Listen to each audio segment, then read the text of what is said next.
Assalamualaikum guys, gimana kabar hari ini? Mudah-mudahan baik-baik aja, sehat-sehat aja semua. Selamat tahun baru semua. Mudah-mudahan apa yang tercapai di tahun lalu, tahun ini tercapai lagi gitu. Dan jauh lebih baik dari tahun-tahun sebelumnya gitu. Oke, untuk musim 2025 ini ada yang berganti lah ya, dan ada juga yang netep gitu loh timnya. Dan di sini gue pengen bahas mungkin apa yang akan terjadi ke depannya, atau harapan lah ya, bisa dibilang harapan buat tim yang baru, atau ya seenggaknya kalau yang masih sama nih teammate yang buat bareng-bareng, apa yang perlu ditingkatin lagi atau apa yang perlu dicapai buat musim ini. Harapan lah pokoknya gitu.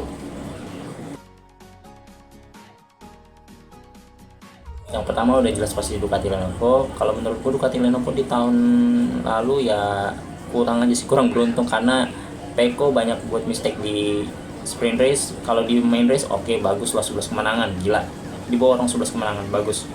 Cuman kalau soal sprint race itu emang kurang, jelek banget. Buat Bestia ini udah langkah yang bagus, improve yang luar biasa, karena tahun lalu kan kebanyakan cedera kan, tahun ini udah bagus banget.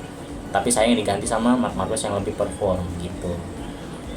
Dan gue berharap di tahun depan sama Marc Marquez nih si Peko bisa teammate lah, bisa teammate yang benar-benar saling bantu satu sama lain. Jangan sampai kayak Yamaha 2008 sampai 2010 itu disekat kayak pantau nggak jelas anjir. Nggak jelas karena sama-sama nggak mau ngalah. Ya gitulah hasilnya. Tapi ya bagus, gua akuin sih Yamaha dulu tuh bagus banget, apalagi kan buat mau gitu loh. Cuman saya nggak pernah akur. Nah ini yang gua lihat nih, so far akur-akur aja, walaupun di tahun lalu ada beberapa kali clash gitu loh sama Marc Marquez gitu, sama adanya juga sih satu shock itu. Cuman ya gimana, hasilnya kan udah beda juga. Untuk tahun ini juga gue berharapnya yang terbaik lah buat Ducati buat di musim depan, apalagi ini Ducati yang utamanya Ducati pabrikan gitu ya. Good luck aja lah buat tahun depannya si Ducati. Tahun ini kita berharap yang terbaik, karena dua-duanya sama-sama pembalap top. Next. Buat Aprilia Racing tahun lalu benar-benar kayak susah banget buat raih hasil bagus, bahkan kayak lebih jelek lagi dari tahun 2023. Tahun lalu tuh benar-benar agak struggle, benar-benar kayak kepayahan banget, walaupun bisa raih hasil satu kemenangan di GP Austin lewat Maverick Vinales, tapi ya gitu, deadlock. Mereka benar-benar stagnan di area aerodinamik dan sebagainya, karena buat ngembangin motor tuh susah banget Aprilia. Buat hasil yang kompetitif tuh benar-benar susah setengah mampus di musim 2024 ini. Dan hasil menang di sprint race juga nggak ngebantu dari klasemen sih, karena benar-benar kurang banget Aprilia di musim ini. Walaupun ya inovasinya juga bagus aja, cuman dari segi hasil emang kurang, karena emang daya cengkeram ban dan yang lain sebagainya kayak kurang aja. Nah untuk tahun depan kan dua-duanya diganti nih, yang satu pensiun, yang satu pergi ke KTM dan diganti sama Jorge Martin sang juara dunia dan Marco Bezzecchi, yang menurut gue berharap banget keduanya, walaupun masih baru banget nih, bener-bener baru semua, lebih ke arah yang lebih ini aja sih, kayak berusaha ngembangin aja tahun ini kayak apa di 2025, karena ya buat pembelajaran aja. Apalagi Jorge Martin kan nggak pasang target muluk-muluk ya, karena kan motornya motor baru juga dan butuh adaptasi. Begitupun juga Marco Bezzecchi dari motor V4 yang Ducati ke Aprilia, yang menurut gua dari segi handling masih agak-agak carut marut. Ya kita bakal lihat nanti kayak apalah Aprilia di tangan mereka berdua. Gue berharap ya seenggaknya bisa at least 2 podium lah di tahun ini, karena 2025 tuh ketat banget persaingannya. Itu aja. Next. Waduh, kalau Racing Ducati menurut gua tahun lalu gebrakan banget sih, bisa ngerekrut Marc Marquez. Wah gila, hasilnya benar-benar luar biasa. Finish di posisi berapa klasemen waktu itu Marc Marquez? Posisi 3, itu udah luar biasa banget dengan 3 kemenangan di main race. Itu udah nunjukin kalau dia tuh benar-benar belum habis, dia bisa nunjukin tajinya dengan segala keterbatasan dari GP23 yang dia punya dengan pembalap yang lain pakai GP23 itu Marc Marquez paling perform paling perform dibanding yang lain gitu, dari tim satelit yang lain. Menurut gua kayak wah iyalah, emang Marc Marquez kalau dikasih motor kompetitif bakal bagus ya gitu ya. Kalau soal Ade ya gua rasa cuma bisa nguntilin aja sih, dan gua berharap di tahun depan Fermin Aldeguer yang baru masuk menggantiin Marc Marquez ya belajar dulu untuk tahun ini, karena emang tahun ini tahun belajar ini. Dan untuk dari segi performa di sesi tes kemarin menurut gua nggak jauh-jauh banget, justru lebih bagus dibanding rookie yang lain, dan dia yang paling cepat dibanding rookie yang lain gitu. Dan kalau segi Alex gua harap dengan pengalamannya di tahun ketiganya ini akan jauh lebih baik lagi gitu aja sih. Dan ya seenggaknya lu bisa bisa inilah nggak nyamain sih, lebih tepatnya lebih baik lagi. At least lu bisa 1 kali menang aja, itu udah bagus sih buat karir lu kedepannya. Itu aja buat Alex Marquez gitu. Next. Wah, untung lu ngerekrut Zarco luar siar lu Honda. Bagus banget ngerekrut Zarco, ibarat penyelamat Honda banget, karena ya pengalaman dari dia tuh berguna banget buat masukan Honda ke depannya. Ya nggak salah juga sih kontrak 2 tahun, at least 2026 nanti sampai 2025 nanti ya. 2025 kan terakhir nih. At least kalau misalnya nanti diperpanjang lagi ya ada harapan kalau misalnya Honda bakal kompetitif LCR nih. Itu aja. Tapi kalau dari segi tahun depan gue rasa dengan apalagi Takaki Nakagami yang pensiun tahun ini dengan performa yang menurut gue juga kesusahan banget di Honda, dengan raihan hasil yang menurut gue juga nggak wah banget, karena emang Honda lagi terpuruk. Tahun ini Johann Zarco benar-benar nunjukin potensi kalau dia tuh bisa ngembangin motor gitu, dan luar biasa bisa finish posisi 8 di Mandalika. 8 apa 7 gue lupa, komen di bawah dah kalau ini. Tapi performa Zarco sih wah gokil, gak ada obat lah kalau karena raih sumbangsi poin tertinggi Honda dari ya Johann Zarco ini gitu. Dan buat tahun depan gue berharap Songkia Chandra belajar, karena ini benar-benar rookie yang nggak diharapin sama sekali. Kayak harusnya Ai Ogura, tapi Ai Ogura lebih nyebrang ke Trackhouse. Itu aja sih ya, lebih ini aja lah, coba lu belajar dulu setahun. Tapi kalau ujungnya ditendang ya kita nggak tahu lah nanti kayak apa. So let's see aja LCR kayak apa. Next. Buat line up tetap sama, nggak berubah, tapi gue langsung ke harapannya aja nih buat Yamaha. Please jauh lebih baik lagi, please banget, karena tahun ini benar-benar struggle. Bukan tahun ini sih, tahun lalu ya. Tahun lalu benar-benar struggle, kayak susah banget raih podium, dan nggak raih podium loh. Tahun 2024, 2023 masih mending, masih bisa raih 3 kali naik podium. Lah 24 susah banget naik podium. At least lu nembus top 5 aja susah banget. Nembus top 5 tuh nggak nyampe loh. Bagus-bagus top 6 itu aja juga udah improve yang bagus lah. Dan improve-nya jauh lebih baik daripada Honda.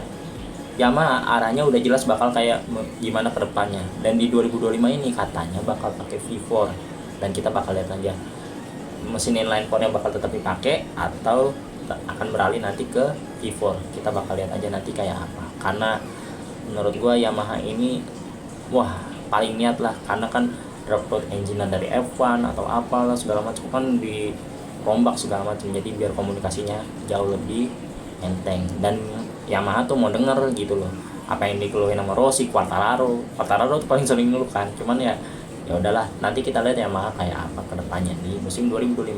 Apakah bakal pakai V4 atau tetap sama inline 4-nya gitu. Itu aja sih, gue penasaran nih mesin V4-nya kayak apa Yamaha gitu sih. Next. Sebagai contender champion di 2023, di musim 2024 kemarin VR46 tuh benar-benar kacau banget, karena dari GP23 dimasukin ke ban yang 2024 ini dari Michelin, nggak ada nyetel-nyetelnya. Bahkan kayak masuk zona podium itu cuma sekali lewat Marco Bezzecchi di GP Jerez. Tapi kalau soal konsisten di poin dan hasil finish itu lebih ke Fabio Di Gia, dan berhak dapet GP25. Kenapa? Ya Fabio Di Gia walaupun nggak pernah podium, tapi at least dia dapet setup yang beberapa kali bisa ngalahin si Marco Bezzecchi, lebih konsisten lah, lebih ada di atas Marco Bezzecchi kalau dari segi poin. Makanya dia layak buat dapat GP25 nanti.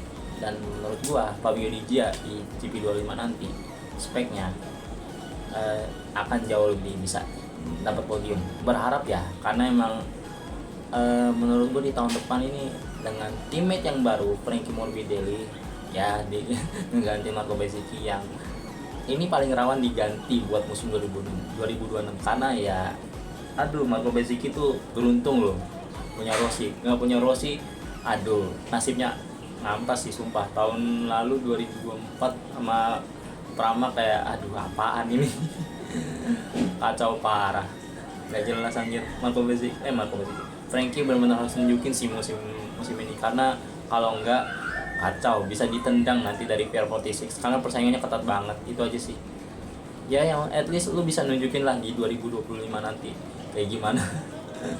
Ketat soalnya persaingannya. Frankie, come on, 2020 lu jadi runner up, 2025 come on, do better, lakuin lebih baik lagi.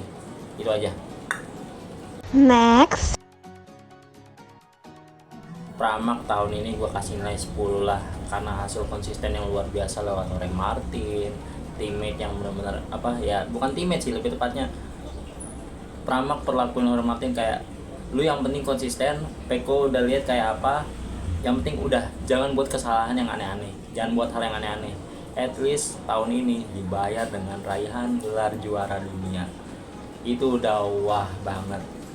Tahun ini benar-benar wah buat Jorge Martin, revenge yang luar biasa. Tapi Frankie tahun ini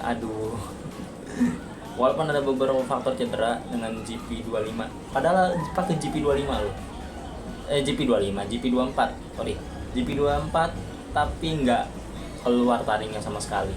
Walaupun raih hasil finish posisi 3 di San Marino, menurut gua yang sprint race itu nggak ngebantu sama sekali, dan akhirnya dia ditendang ke PR46. Ya at least dapat kontrak lah, cuman ya menurut gua yakin bisa perform, karena Frankie paling ngampas musim ini dan paling kesian lah menurut gua. Dan tahun depan bahkan Pramac bakal kolaborasi sama Yamaha, pindah motor dari mesin V4 ke nggak tahu inline 4, nggak tahu V4 nih nanti, tapi kerja sama bareng Yamaha jadi tim satelit. Gua rasa bakal dan dapat spek pabrikan. Kita bakal lihat duet factory sama tim satelit kayak apa, at least dapat factory support juga. Kita bakal lihat kayak apa nanti di 2025 nanti dengan Miguel Oliveira dan si Jack Miller. Miguel Oliveira 2 tahun, Jack Miller setahun. Ya gue penasaran sih sama duet ini, karena dari hasil sesi tes atau apa kemarin at least bagus, luar biasa. Kita bakal lihat nanti kayak apa, walaupun ya ngejongkrak ya di posisi belakang, tapi pengembangannya udah mulai kelihatan lah dari Prima Pramac ini. Itu Next. buat gue di tahun ini KTM Factory solid di papan tengah, nggak terlalu jelek tapi nggak terlalu bagus juga, karena emang mentok di papan tengah. Cuman bisa raih hasil podium di seri pembuka juga menurut gue bukan hasil yang jelek juga, bagus bahkan. Tapi makin kesini setiap balapan itu kayak ada yang kurang, bahkan Jackie aja nggak bisa berbuat apa-apa loh, dikasih waktu 2 tahun nggak bisa berbuat apa-apa, akhirnya kegeser lah dan pindah ke Prima Pramac Yamaha buat musim 2025. Dan tahun depan Brad Binder bakal jadi tandem sama Pedro Acosta yang naik dari tim satelit ke tim utama. Nah, kita bakal lihat. Tapi yang jadi masalah dari KTM Factory ini masalah finansial, yang utangnya nyampe berapa triliun tuh. Kocap. Gede juga ya. Gede banget utangnya, gila. Nah, ini yang bikin katanya nanti di 2026 nggak lanjut. At least 2025 udah fix lah, tetap bakal balapan. Udah dikonfirmasi bakal tetap balapan. Tapi ini gara-gara isu utang ini menurut gua berat sih ini katanya menurut gua. Tapi seenggaknya dengan adanya Pedro Acosta di tim utama bisa nge-carry tim si Pedro Acosta, karena Pedro Acosta tahun lalu gila, ada kayak benar-benar ini sih the baby shark banget, potensi dia ada banget dan bisa raih pole waktu itu udah ini sih. Tapi ya gua berharap KTM membaik di tahun ini dan bisa raih hasil lebih bagus. Gue mohon jangan sampai dia keluar dulu, karena sayang banget. Potensinya ada ini Pedro Acosta kalau sampai diambil Ducati, waduh kacau itu. Gitu menurut gua. Next. Duh, gue bingung mau ngomong dari mana nih kalau ngomongin soal Repsol Honda nih. Tahun 2024 ini benar-benar kacau, nggak bisa dijadiin acuan lah, kacau. Apalagi ya 2023 begitu ditinggal Marc Marquez, aduh ngarahnya makin gak jelas anjir, makin kacau lah. Ya at least di tahun ini dia tahun 2024 kemarin dia benar-benar di papan bawah banget lah. Hasil klasemen konstruktor aja paling buncit. Yamaha at least di atas, tapi pengumumannya malah lebih jelas. Tapi Ducati si Honda ini kayak aduh ini ngarahnya mau kayak gimana. Zarco juga udah berupaya mati-matian, tapi Zarco lebih better. Nah, yang pembalap utamanya nih Marini sama Mir. Marini ya udahlah ngumpulin data dulu tahun ini, dan gue berharap di tahun depan Marini jauh lebih baik. Dan buat Joan Mir, please jauh lebih baik lagi. Itu aja sih gue berharap. Honda arah pengembangannya ditingkatin lagi biar lebih inilah. Dan ya berharapnya di 2025 at least lu tembus top 5 aja, itu udah jadi ya senjata lu buat nunjukin kalau di 2027 nanti buat begitu regulasinya lu berubah, ya udah tau lah ngarahnya bakal kayak gimana. Itu aja dulu sih, gila buat Honda. Gue bingung ngejelasinnya kayak gimana karena pengembangannya nggak jelas, kacau. Itu aja sih. Next. Gak salah kalau Tech3 ngerekrut Pedro Acosta di 2024 kemarin. Karena apa? Performanya kegendong banget sama Pedro Acosta dengan raihan beberapa kali naik podium di musim 2024 kemarin. Tiga balapan awal 2 kali naik podium, dan ada beberapa kali naik podium di sprint race. Salah satunya ada di podium yang main race-nya itu di Mandalika. Itu udah wow banget pada saat itu. Pada apa? Di musim debutnya apalagi Pedro Acosta di kelas MotoGP langsung bisa ada di posisi 5 klasemen, itu udah wah. Sementara Augusto dengan performanya yang nggak terlalu mencolok dibanding musim 2023, menurut gua wajar kalau dia ditendang dan digantiin sama Maverick Vinales. Sementara Pedro Acosta yang akhirnya di musim 2025 dipromosiin ke KTM yang factory, alhasil digantiin sama Enya Bastian ini, yang menurut gua di musim depan gua berharap ini sama kayak yang sama kayak yang KTM ya. Gue berharap yang penting yang terbaik aja. Karena apa ya, masalah finansial kayak gini sampai 50 triliun kan ya gede ya. Jadi ya yang penting lu bisa survive dulu lah sampai 2025 ini. Selebihnya buat 2026 kita nggak tahu kayak apa, tapi yang jelas secara finance buat musim 2025 mereka aman katanya. Cuman kalau buat musim 2026 nggak tahu nih bakal lanjut atau enggak. Tapi ya overall kita lihat aja bakal kayak gimana Tech3 squadnya di musim depan, karena diperkuat sama 2 pembalap yang bagus banget, Bestia sama Top Gun Maverick. Kita bakal lihat. Next. Terakhir, Trackhouse Aprilia Racing.